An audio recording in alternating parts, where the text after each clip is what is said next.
Hello and welcome to MMO Patch Notes, a channel dedicated to condensing and summarizing the latest patch notes from your favorite MMOs.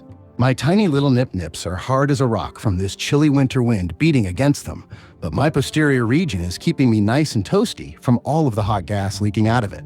So let's get started. Christmas Event 2025. The 2025 Christmas Event is now live. Speak to the cook at Blue Moon Inn in Varrock to start. Varrock has received a winter makeover, and various familiar faces and bosses got festive touches as well. Event rewards.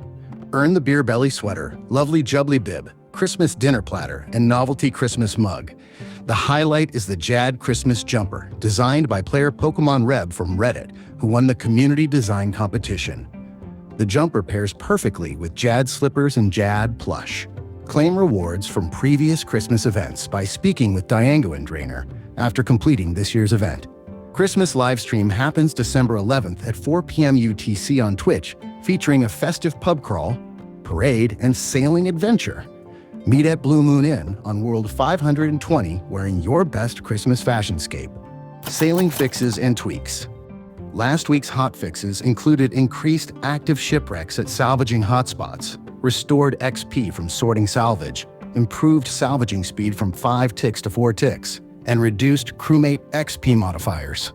Key changes this week include: Group Irons can now use facilities on group memberships if they have the required sailing level. Bonecrusher and Bonecrusher necklace now work for all sailing creatures that drop bones. Quick transporting your boat now only removes port task cargo, bounty items, salvage, and fish. Everything else is kept. Cargo hold won't delete diving apparatus or crowbar until you can retrieve them again. Collection log now updates correctly when receiving dragon cannonballs from opulent salvage. Gull and soup no longer consume entire stacks of karambwanji. Non-alkable items can't be fed to the giant clam. All sea charting activities and boat cannons can now be boosted. Blast furnace no longer allows filling completely with nickel ore. Use the check option on the melting pot to empty if needed. Mac can now dismantle combined max capes, returning both the special cape and coins. Added swamp tar to Pygmy Kraken's drop table. New option to disable teleport warnings while on a boat. Access via settings menu under warnings, then sailing warnings. Fixed lava strike worms and frost dragons drop rates for dragon sheets while on Slayer tasks. Launcher update.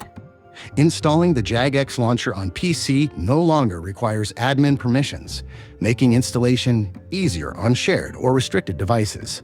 Mass Chambers with JMods. Join mods for a Chambers of Xeric mass event on Friday, December 12th at 16 o'clock UTC on World 522 in the official OSRS Discord. Expect chaos, deaths, and plenty of laughs. Other changes. Fixed player feet clipping into terrain from Z-Buffer rendering. Fairy ring scroll bar and search function now work correctly.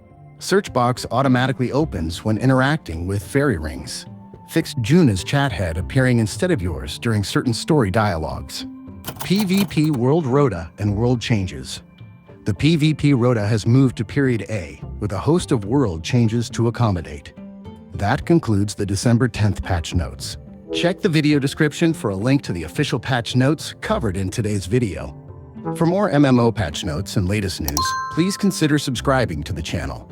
If you found this video helpful, then please be sure to leave it a like and a comment to show your support.